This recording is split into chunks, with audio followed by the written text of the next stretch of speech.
Hi students, today we have to see the topic number 2. The name of the topic is parallel lines. Today we have to explain what is meant by parallel lines. Parallel lines means in the same plane two lines are increasing both sides infinitely. That two lines are not intersecting to each other. That lines are called parallel lines. I draw the figure on board. Line L and line M. These two lines are called parallel lines. Why these two lines are parallel lines? Because line L and line M, these two lines are increasing both sides infinitely. That two lines are not intersecting to each other. That's why these two lines are called parallel lines. म्हणजे मुलांनो, आपला जो दुसरा topic आहे त्या टॉपिकचं नाव जो आहे parallel lines म्हणजे समांतर रेषा. समांतर रेषा म्हणजे काय हे पहिल्या प्रथम आपल्याला एक्सप्लेन करायचं आहे, आपल्याला समजून घ्यायचं आहे. जेव्हा एकाच प्रतलामध्ये दोन रेषा दोन्ही बाजूंना अमर्याद वाढवल्या असता त्या दोन्ही रेषा एकमेकांना कुठे छेदत नाहीत अशा रेषांना समांतर रेषा असे म्हणतात. या आकृतीमध्ये रेषा L आणि रेषा M ह्या दोन रेषा आहेत आणि त्या दोन्ही रेषा अशा आहेत मुलांनो की दोन्ही रेषा दोन्ही बाजूला अमर्याद वाढवल्या असता त्या दोन्ही रेषा एकमेकांना कुठे छेदत नाहीत. तेव्हा याचा अर्थ असा होतो की ह्या दोन रेषा समांतर रेषा आहेत. आणि जेव्हा आपल्या समांतर रेषा याची व्याख्या लक्षात आली, when we have to know the definition of parallel lines, I will repeat again. The definition of parallel lines means two lines are increasing both sides infinitely. That two lines are not intersecting to each other. That lines are called parallel lines. Now we have to see properties of parallel lines. What are the properties?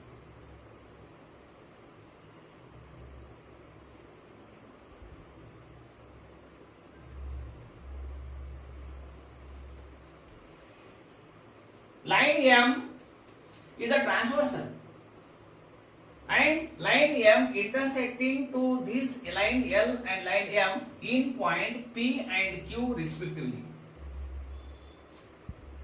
What are the properties? Here, when transversal is intersecting to these parallel lines, here pair of corresponding angle, pair of alternate angle,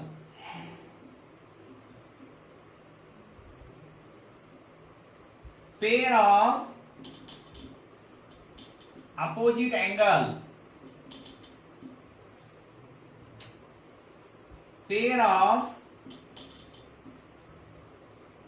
interior angle,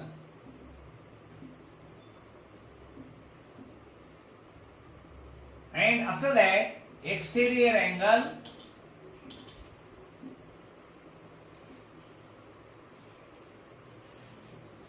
what happen when these transversal intersecting to these parallel lines? Here first we have to denote the measure of this A, B, C, D, E, F, G, H. Here A and E are corresponding angles. B and G are corresponding angles. D and F are corresponding angles. C and H are corresponding. Why these are the corresponding angles? पहा मुलांनो, जेव्हा दोन समांतर रेषांना एक छेदिका छेदत असते तेव्हा होणारे पेअर ऑफ करस्पॉन्डिंग म्हणजे संगत कोनाची जोडी, पेअर ऑफ अल्टरनेट अँगल म्हणजे व्युत्क्रम कोनाची जोडी, पेअर ऑफ अपोजिट अँगल म्हणजे विरुद्ध कोनाची जोडी आणि पेअर ऑफ इंटेरियर अँगल म्हणजे आंतर कोनाची जोडी आणि एक्सटेरियर अँगल म्हणजे बाह्य कोन. हे कशा कशा प्रकारे आहेत त्या आकृतीवरून आपल्याला समजून घ्यायचे. First we have to know what is corresponding angles. आता संगत कोन म्हणजे काय हे पहा. रेषेच्या एका अंगास रेषेच्या वरते ही जी छेदिका आहे मुलांनो, ह्या छेदिकेच्या एकाच अंगास असणारे व समांतर रेषेच्या वरच्या बाजूचे. आता ह्या छेदिकेच्या एकाच अंगास असणारे रेषेच्या वरच्या असणारे ए आणि ई,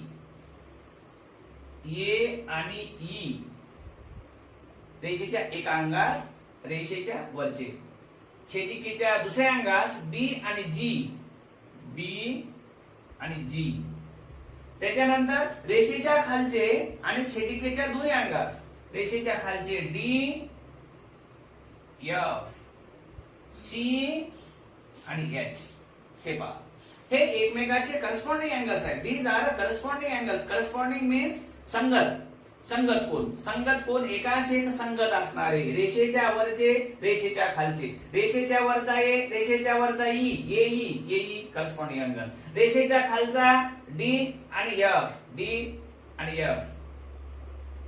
त्याच्यानंतर रेषेच्या वरचा बी आणि जी, बी आणि जी, रेषेच्या खालचा सी आणि एच, सी आणि एच. हे करस्पॉन्डिंग अँगल आहे.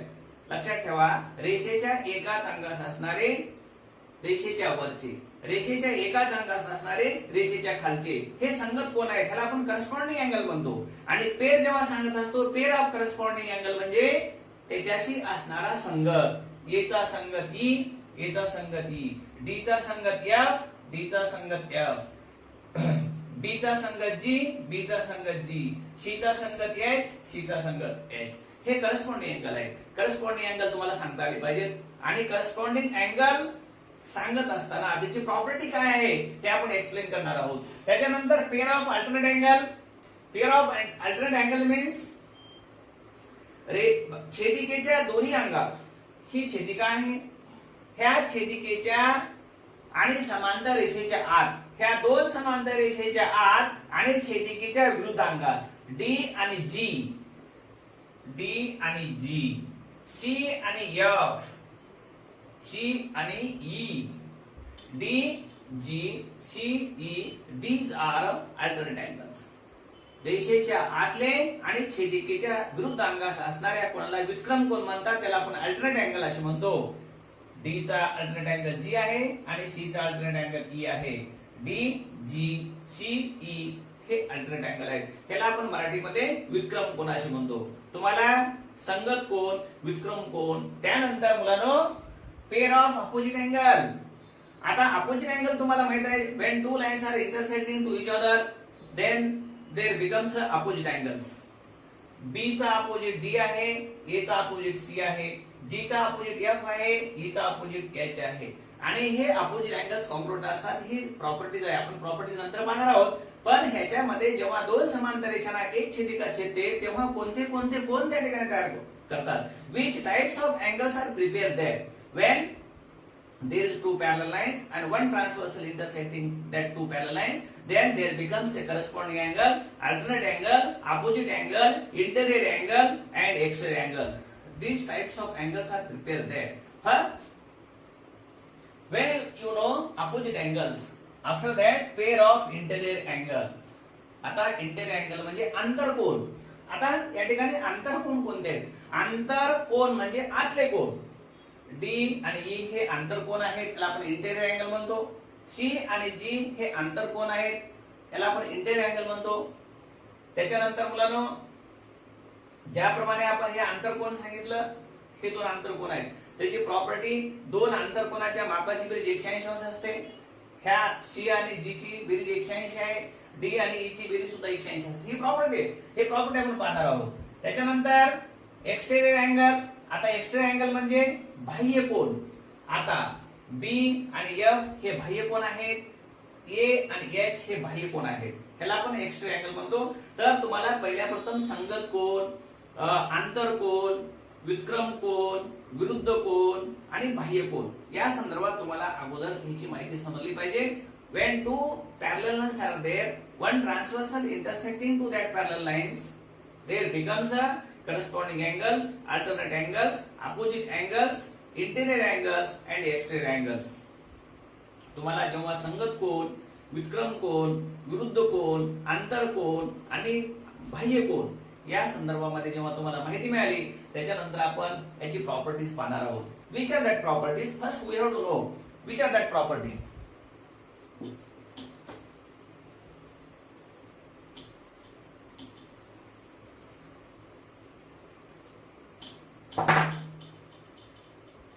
You see here, angle A and angle E are corresponding angles and corresponding angles are congruent.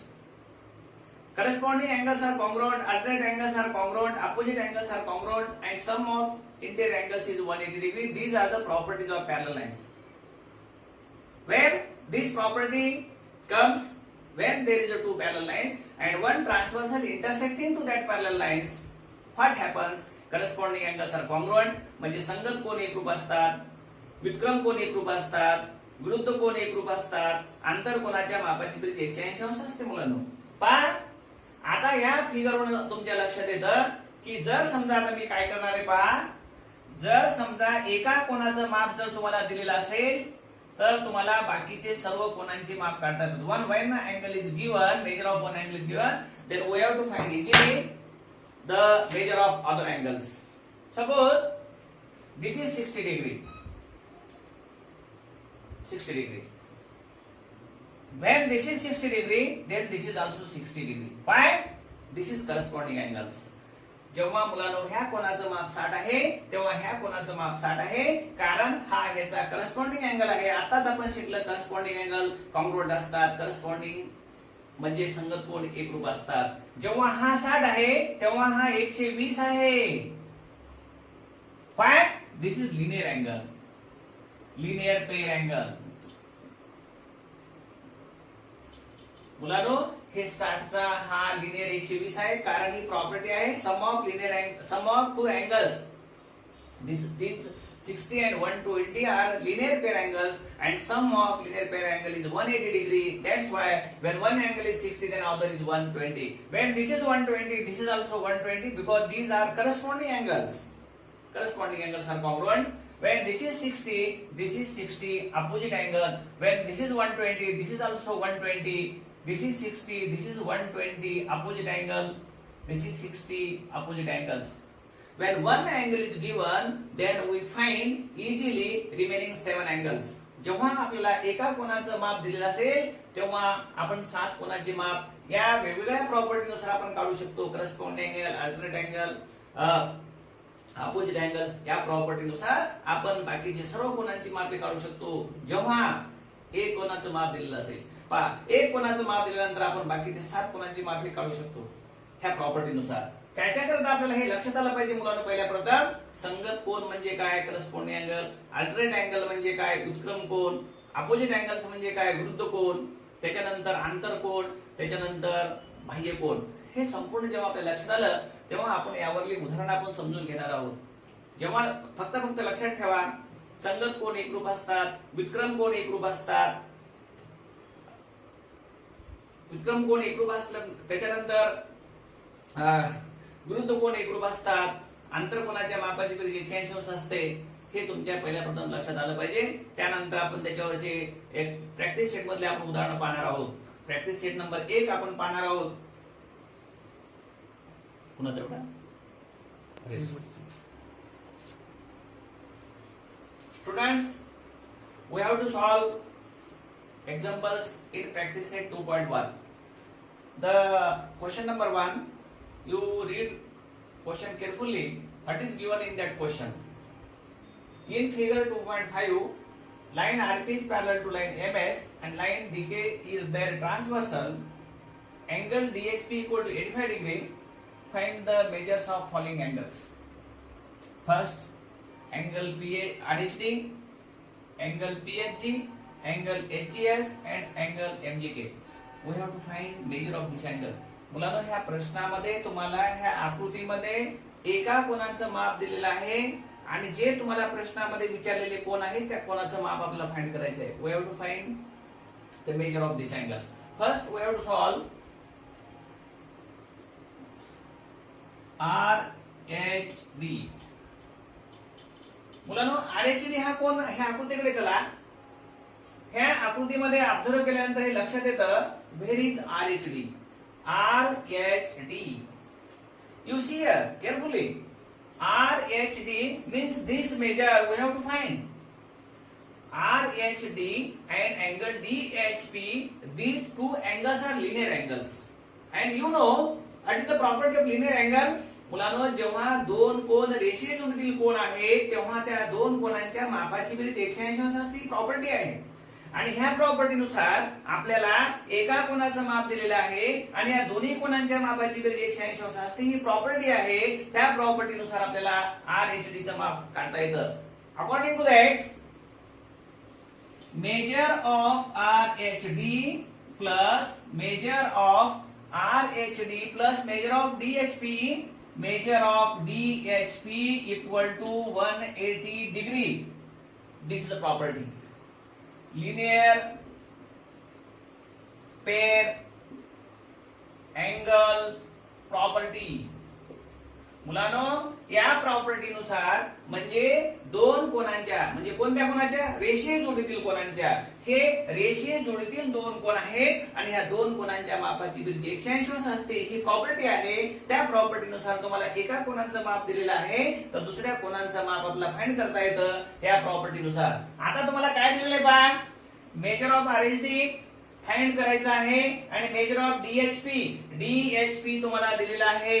तर आता आपण ते दिल्याप्रमाणे आपण त्या ठिकाणी लिहिणार आहे major of RHD plus measure of DHP दिलेला आहे. DHP चं माप 85 डिग्री दिलेलं आहे. 85 इक्वल टू 180. आता हे इक्वेशन तयार झालेलं आहे मुलांनो. यानुसार आता आपल्याला मेजर ऑफ RHD फाइंड करता येतं. Measure of RHD equal to 180, हा प्लस 85 पुढे जाऊन मायनस 85 झाला. मेजर ऑफ RHD 180 मायनस, मुलांनो हे पहा, आता हे प्लस 85 पुढे जाऊन 180 ला मायनस 85 झालं. आता याचं सबट्रॅक्शन आपल्याला करायचं आहे. 0 तून 5 जात नाही, इथला हाच 10, 10 तून 5 गेले, 5 राहिले आणि मुलांनो इथं राहिले 7, 7 8 जात नाही, इथला हाच इथे घेतला 17, 17 तून 8 गेले, राहिले 9. तर मुलांनो RHD इक्वल टू 95 डिग्री. आता पहा, जेव्हा हे 85 आहे तेव्हा ह्याचा रेषीय जोडीतील कोन हा 95 डिग्री झाला. त्या आता ह्या दोघांची बेरीज 95 आणि 85 ह्या दोघांची बेरीज 180 येते. म्हणजे आपल्या प्रॉपर्टी प्रमाणे लिनियर पेअर अँगल प्रॉपर्टी काय आहे, ह्या दोन्ही कोनांच्या मापाची बेरीज 180 अंश असते. त्या प्रॉपर्टी नुसार मुलांनो आपण RHD चं माप फाइंड केलं. आता त्यानंतर आपल्याला दुसरा प्रश्न आहे PHG फाइंड करायचा आहे. आता PHG कसा फाइंड करायचा,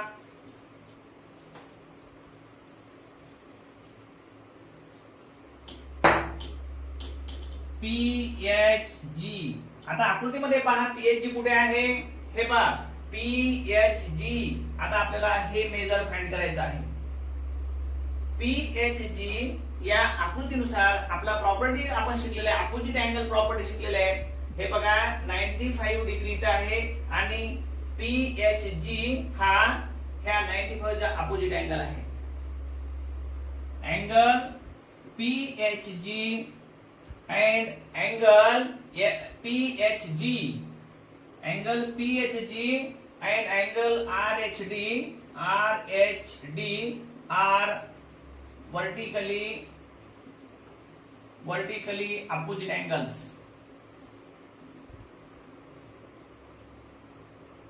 And opposite angles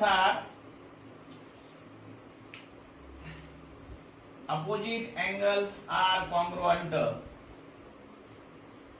Opposite angles are congruent. That's why या ठिकाणी तुम्हाला जेव्हा हे RHD 95 झालेलं आहे, आता या ठिकाणी RHD तुम्हाला 95 आलेला आहे. मी आता असं लिहिणार angle PHG equal to angle RHD. therefore RHD तुम्हाला माहिती आहे, RHD चं माप आहे 95 डिग्री. म्हणून अँगल PHG बरोबर 95 डिग्री. आपण PHG चं माप काढलं कारण RHD 95 आहे आणि ह्याचा हा अपोजिट अँगल आहे म्हणून याचं माप सुद्धा 95 येतं. पण डायरेक्ट न लिहिता आपण या पद्धतीनुसार आपण असं लिहायचं PHG and RHD are vertically opposite angles. When that two are vertically opposite angles, that two are congruent. Opposite angles are congruent. त्याच्यानंतर तुम्हाला पीएचजी बरोबर काढण्यासाठी आरएचडीचं माप तुम्हाला माहिती झालेलं 95. हे आरएचडीच्या खाली 95 लिहिलं म्हणून पीएचजी बरोबर 95. पीएचजीचं माप आपण काढलं. त्यानंतर आता आपल्याला अँगल एचजीएस फाइंड करायचा आहे. Angle HGS, angle HGS. आता एचजीएस कुठे पहा, HGS.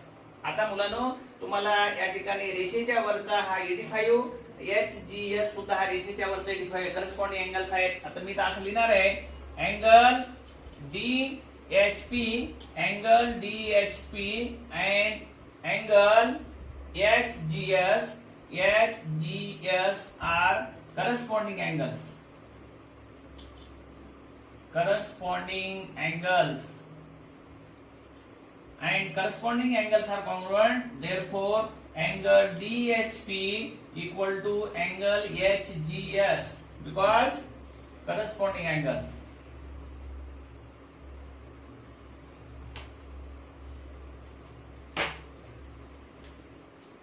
Corresponding angles are congruent. Therefore angle HGS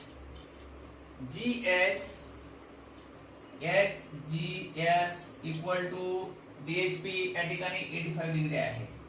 85 या ठिकाणी पहा मुलांनो DHP आणि HGS these two angles are corresponding angles. आणि corresponding angle property काय सांगते की मुलांनो when two parallel lines and one transversal intersect into that parallel lines their corresponding angles are congruent. म्हणून हे DHP आणि HGS हे ह्याचा हा संगत कोण असल्यामुळे हे जेवढं माप आहे तेवढंच ह्याचं माप असतं. म्हणून हा 85 तर हा सुद्धा 85. म्हणून HGS बरोबर 85, HGS सुद्धा हा 85 आला. त्याच्यानंतर मुलांनो आता आपलं शेवटचं सोडायचं आहे MGK, मेजर ऑफ MGK. या ठिकाणी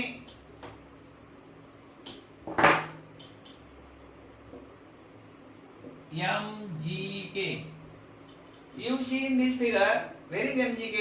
MGK. MGK is here. We have to find MGK. We know exterior angle.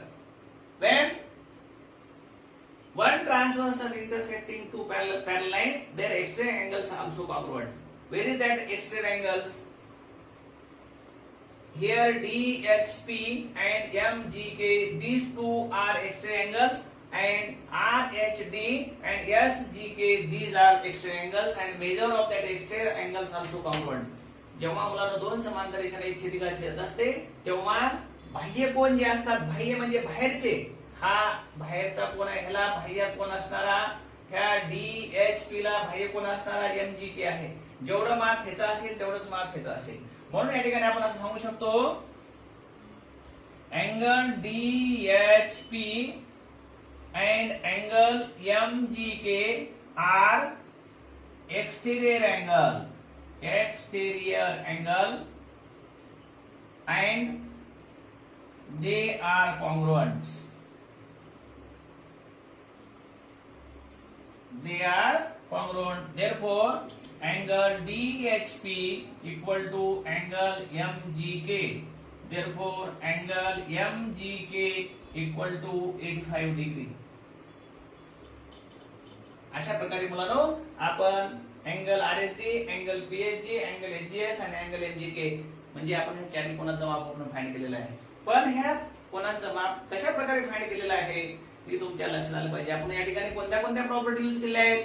Corresponding angle property केलेली आहे, अपोजिट अँगल प्रॉपर्टी केलेली आहे आणि या ठिकाणी आपण एक्सटेरियर अँगल प्रॉपर्टी यूज केलेली आहे. संगत कोन, आपल्याला विरुद्ध कोन आणि आपल्याला बाह्य कोन ह्या प्रॉपर्टीचा उपयोग करून आपण ह्या कोनाची माप फाइंड केलेली आहे. हे तुमच्या व्यवस्थित लक्षात आलं पाहिजे. आता आपल्याला प्रॅक्टिस सेट मधले 2 प्रश्न आपण सोडले 2.1 मधले. आता जो तिसरा प्रश्न आहे, चौथा प्रश्न आहे, आता आपण ते नेक्स्ट पिरियड मध्ये पाहणार आहोत. We have to see the remaining questions are in next period.